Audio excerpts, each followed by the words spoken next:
right, hello everybody. Hello out there at EC Goodwin.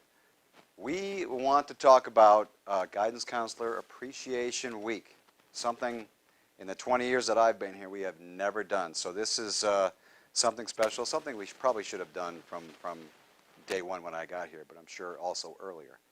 But I'm here with Mr. Lynch, Guidance Counselor Extraordinaire, and we're going to give him a little interview, and so he can tell us all about the guidance department, all of his team members, and all the day-to-day and everything that they do down in the guidance department. So welcome, Mr. Lynch. Thank you, Mr. Bemis. It's good to be here. It sure is. And please, don't be nervous. This is just an interview. I'm not interrogating you or anything like that. I see you got your water because I know you're very parched. But let's get going, all right? Sounds good. Who are the members of the guidance department? Okay, yeah, so we have obviously myself along with Ms. Torres, who's our department head.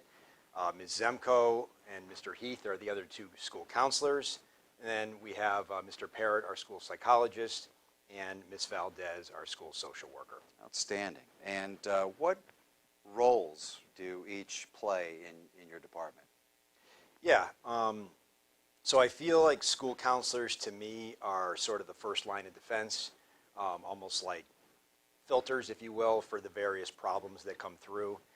It all kind of starts with us, whether it's a teacher, a parent, a student, or even sometimes an administrator coming to us with whatever the issue is. And then I feel like maybe 80% of the time we ourselves can handle it. But when we can't, that's when we involve Ms. Valdez for, could be a variety of things, social worker, but sometimes like home type problems she might be more involved in. For example, Mr. Parrott does a lot of testing of students. So when there's cases involving that sort of thing, we would involve him. And then Ms. Torres is the person we go to for guidance and support when we don't really know what to do. Got it. So it's a lot different from when you and I went to school, huh?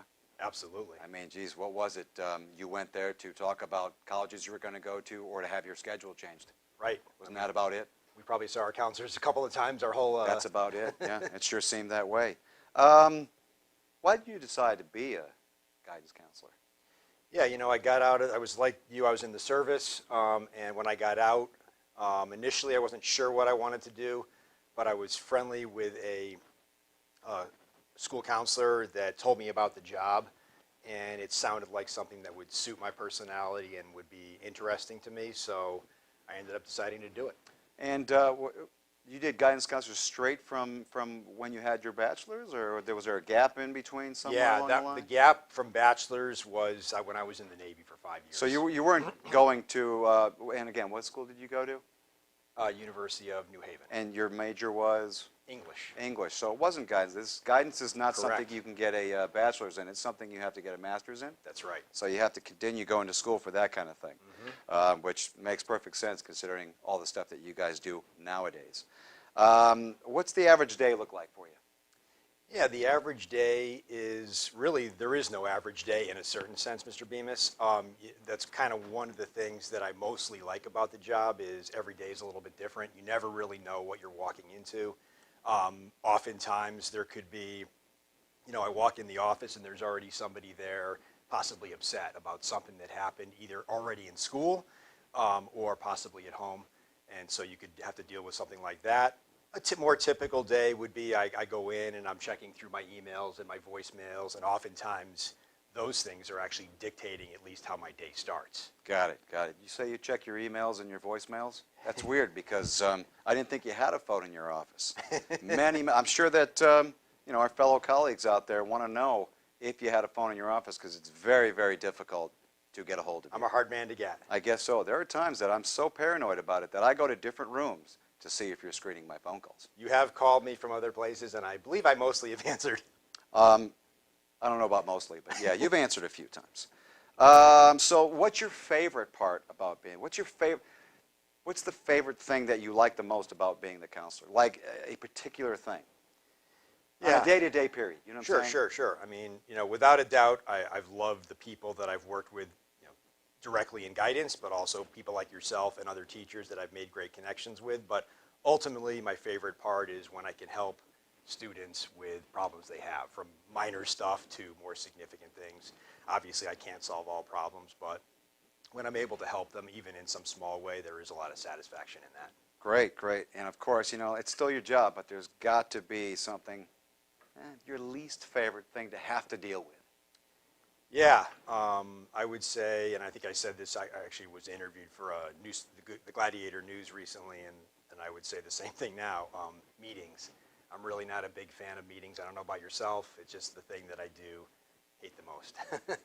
Got it. But it's inevitable. Of course, Part you of the do it. job. You do what you have to do. Mhm. I mean, that's just what it is. You're going to have your favorites. You're not going to have your favorites.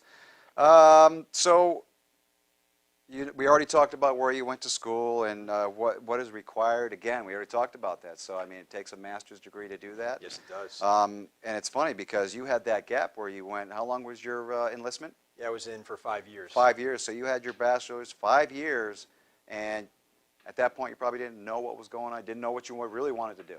Really didn't. I mean, it was, you graduate with an English degree. Obviously, it's a great degree. We have teachers here with that same degree, and it's very valuable, but it's not necessarily one where it's an obvious path. And so I think also for me, and maybe you too, had that like little bit piece inside me that wanted to try the military. Oh, of course. Maybe have that of course. adventure, see what it's all about. Which And, again, yeah. we can go, off of that. I mean, when it came to the military, again, you guys are actually doing that stuff. Right. You're promoting that stuff. When you and I were in school, nobody promoted that. No. My father was in, my uncles were in, so that's how we knew about it. Right. I mean, same with you. You had people that were Yep. family members that were in the Navy, so it's That's like, you know what? I want to be a part of that. Yep, agreed. So I was wondering if you could tell our audience members about the special programs that the Guidance Department runs and who does it. Yeah, so I mean, you kind of alluded to the military there, and obviously we do offer the ASVAB test here at least once a year, sometimes twice. We try to be friendly to the military here because, people like you and I have experienced the value of it, and we have a lot of students that do well on our ASVAB test, which is a credit to them, but also our teachers. I wish more of them that actually would go in, because a lot of the kids Me would too. really do well in that. We know, we see it with some Oh, of our yeah. athletes. You Oh, can yeah. just tell the kids that will do well with that, and it's a great career, a great opportunity, even if you don't do it beyond, like we did, the 4 or 5 years. It's still a fantastic experience. Without a doubt. Oh, yeah. So that's one of the things we do. Right now, Ms. Zemko is working on the Save a Life program, which has to do with, distracted driving and drunk driving and so forth. We obviously are involved in PSATs and SATs, the testing, along with Ms. Warwick, who's in charge of that. So we try to support a lot of different things like that. Mr. Heath is bringing in college reps and career people and so forth for his seniors. So all of us try to bring in as many outside presenters to expose the students to as much as possible. Got it. And yeah, you guys do a lot of extra stuff, and we see it out there, and I'm just not sure, every kid understands that or appreciates it. But you know what? You guys are always there. And I know I appreciate all the stuff that you do because there are things that go on in our classroom, and I'm sure everybody else's. And, who do you go to? Well, you go to Guidance. They're there to try and fix and pick up the pieces and fix as much as they possibly can. Doesn't happen all the time, but you're probably on the plus side. Thank you, Mr. Bemis. No problem. I know we've known each other a long time. I know we coach together and we've had our problems, but but I'm sure that I just want you to know I appreciate all the stuff. I do appreciate these relative softball questions today. Yes. I expected worse. Oh no, it's all good. I remember a while back when you were our main morning announcements guy, and you did this stuff, and it's weird. There's been some down times, and then you're back on, you're down, you're back on. How come you keep having these gaps of being on and being off? There have been moments when, perhaps some faux pas have occurred, and I've I been see. temporarily fired, but I always came back.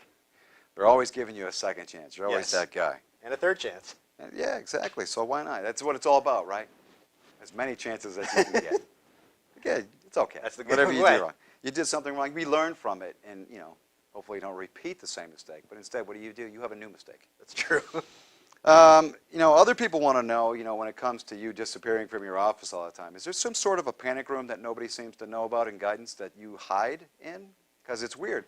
All of a sudden, you'll send an email out, and I'll make a phone call to your office. You're gone. You're never there. As you know from playing baseball with me, I am very fast. So, you send an email and you got to run out and do something. You're pretty It quick. happens. It Yeah, happens. it's true. You are pretty fast. I don't know if yours is as fast as I am, but yeah, for another day. For another day.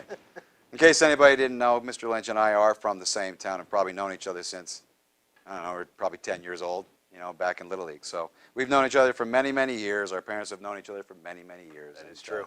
And still we continue and continue on, and we still get along for the most part. Go for a motorcycle ride this weekend? Oh, yeah, you know we're going. Go to Frankie's for some hot dogs. Yes, You know yes, that's going to sir. happen. It's going to be Yes. 57 degrees outside. Perfect weekend for it. So, again, I want to thank you, Mr. Lynch. Thanks all the guidance department and all that you do, everybody that's involved. Mr. Parrott, Ms. Valdez, Ms. Torres, Ms. Zemko, Mr. Heath, and Mr. Lynch. Am I missing anybody? How about Ms. Feldman, too? I Ms. didn't Feldman mention is her. in there as She's well. critical. Yes, absolutely. And Ms. Vivian, our Ms. secretary. Vivian, thank you very much, who gives me all those beautiful copy paper, beautiful different colors. I want to thank you very much. I want to thank you, Mr. Lynch, for the wonderful interview. Bemis, And thank you. Goodwin Tech, come see your guidance counselors. They're going to help